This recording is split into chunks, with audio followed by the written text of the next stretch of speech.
why don't we go ahead and take a look at an example package just to see how all these numbers hang together. Okay. So why don't you start me off at the estimated cost of attendance? So let's say at the first institution we're looking at, the total cost of attendance is about $25,000. So that might break out to tuition of $11,000, a room and board or housing and food costs of about $10,000, an allowance for books, $2,000 a year, transportation, depending on where you're coming from, of about $1,000 a year, and maybe some other expenses that are unique to that institution.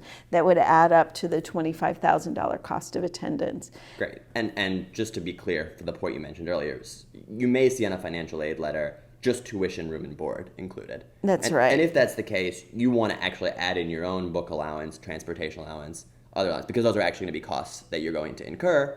And so you want them to you want to factor that in. Exactly. The idea is that with the cost of attendance, you've got an understanding of the total costs of being at that institution. And your exact costs might be slightly different than someone else. Okay. So we've got our cost of attendance here of $25,000. You mentioned some different types of scholarships. Why don't we put in some numbers here? From school, let's say $10,000. What would be a reasonable amount sort of from a Pell Grant? Let's say if a family had an income of around $50,000. What would be sort of a typical Pell Grant they might receive? So a family at that income level, depending on what else is going on with the family, family size, how many family members in college, let's say that they would qualify for a $1,000 Pell Grant. Okay, so we have a $1,000 Pell Grant. We'll go ahead and say there's a $3,000 grant from the state that this student has obtained.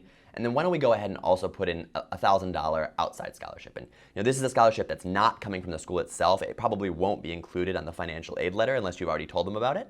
But it is something you want to include here because these are your own calculations of what your costs are going to be. And one sort of side note is you do actually want to let the school know about those outside scholarships because it can have an impact on your financial aid. They want to understand your true cost of attendance. And if you've already gotten that scholarship, your cost of attendance is going to be a little bit lower. That's right. So we put in that $1,000. That gives us a total scholarship amount of, looks like $15,000. And so now, remind me again, how do I get to the net cost here? So that net cost is going to be the difference between the $25,000 of cost of attendance minus the $15,000 of scholarships or free money that doesn't have to be paid back. So what this institution is actually going to cost you is $10,000. Great. So $10,000 is what I'm responsible for on a That's right. yearly basis. That's not That's one right. time. And That's every year. That's right. That's not saying that you have to come up with that cash all up front out of your pocket right away. There are options offered to help you come up with that $10,000, but that would be the annual cost to you. Okay. And in this situation, why don't you give me what would be sort of reasonable work study and loan amounts that a school could offer? So let's say a work study amount of $2,500. Which would allow you to work, less than 10 hours a week, I think is a really reasonable expectation.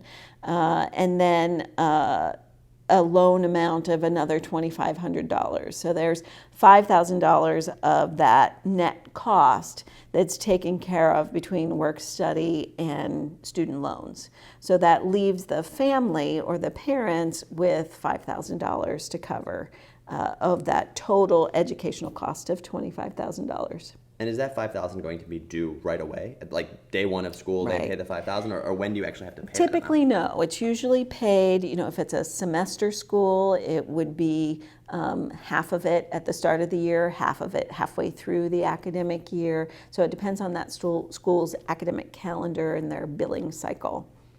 Great. And the last question I have for you is, $5,000 for some families that may be completely doable. For others, that may be far above what they can contribute. The very first thing I would recommend to a family that's concerned about paying the expected family contribution that's showing up on their award letter is that they talk to the financial aid office and make sure that the financial aid office has taken everything into account, that family has the financial situation that they're facing. But after you've had that conversation, if you're looking at a parent contribution that you're going to need some help with, then it's time to start talking about additional loans. Gotcha. And it looks like in this situation, I mean, you might be able to bump up the student's work study a That's little right. bit, or the student could take out sort of these low interest rate loans, That's which right. might be better options than the parent taking Right. out loans. As a first year student, actually, from the Stafford loan program, a student can borrow up to $5,500. So that typically would be the first thing we would recommend to a student who's looking for some additional help. Great. Is there anything else that I should be looking at when I'm understanding the different components of a financial aid package?